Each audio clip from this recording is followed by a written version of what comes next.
If people are living in an environment which is degraded, which is deteriorating, with a lack of investment, it's very easy for that to sort of spill over really into their whole life view and to erode their aspirations and their own hopes. Conversely, what we found in groundwork in the early days, in a very difficult period really for Britain, was that actually, if you do start to get things right in that way, you can make tremendous progress really very rapidly and really begin to turn things around. And when people see that happening, when they see things turning for the better in their neighborhoods, when they see those problems, those eyesores sorted out, when they see that people are actually engaged in that and that these liabilities are becoming cultural assets, that actually has the opposite effect. That spills back in a really positive way. That helps to build confidence in the community. And what groundwork has become very good at now is realizing the potential for that in terms of training and personal development, so that this whole exercise can be very much a thing about social development and skills building and confidence building and all the rest of it.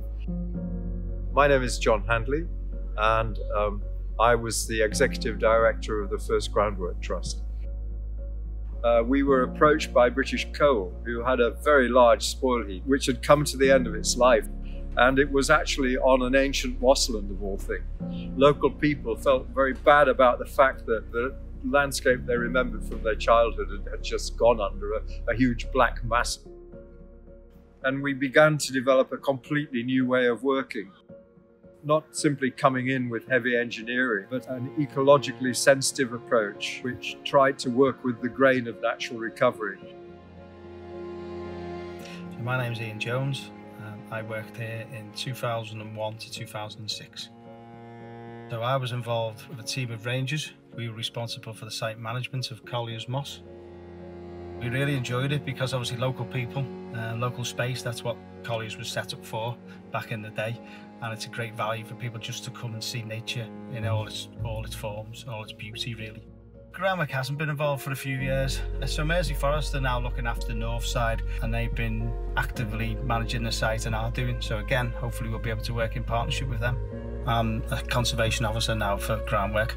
So I came back in September of this year. And my role, if you like, is to introduce people to sites like Colliers Moss. So we've been working in St Helens for the last year. And obviously we chose Colliers because of our involvement in the past, and we knew it would be a good way to introduce a new generation to obviously outdoor space. We found some amazing creatures in the pond which they wouldn't have seen before. We didn't know was there. Now we are back involved, and it's really, really nice to bring a group back out here. Things have grown up a lot since. I remember we had a talented community development worker called Anne Pugh. And we were itching to go, you know, we were itching to start greening this black mass. And she said, just hands off, you know. Once we really know what the community want, once we really understand what we're trying to do, then we can make progress. It is really important to make this connection. And I think in today's world, it's even more important because we really have now got to get this relationship between humankind and the natural world sorted out. Otherwise, we're stuffed, aren't we, really?